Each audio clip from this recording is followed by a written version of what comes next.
Welcome to Integrazo. In this video, I'll show you how to connect this plugin with your product. You can find the plugin download link in the description below. Let's get started.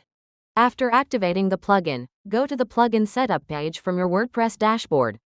Now click on Select Plugin. A pop-up will open. Choose your plugin from the list. Next, click on Select Product. A pop-up will open. Choose your product from the list. After selecting both, click on the Save and Next button. Next, in Step 2, add your account authentication details.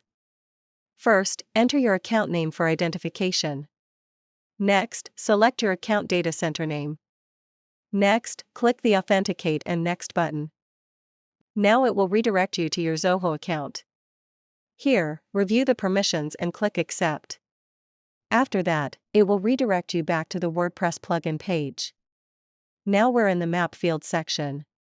First, select a WooCommerce event.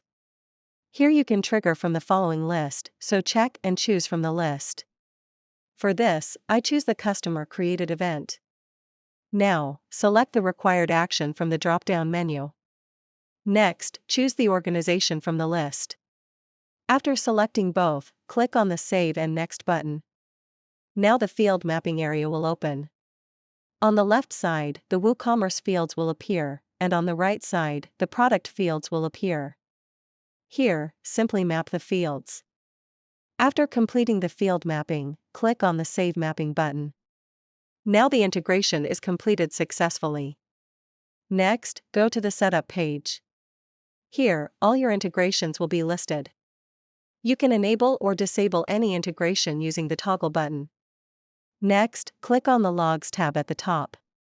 Here, all the entries are listed, including successful and failed records. If needed, you can also resync the entries from here. That's all for now. Thank you for watching. If you have any questions, feel free to comment below. Don't forget to check the plugin link in the description.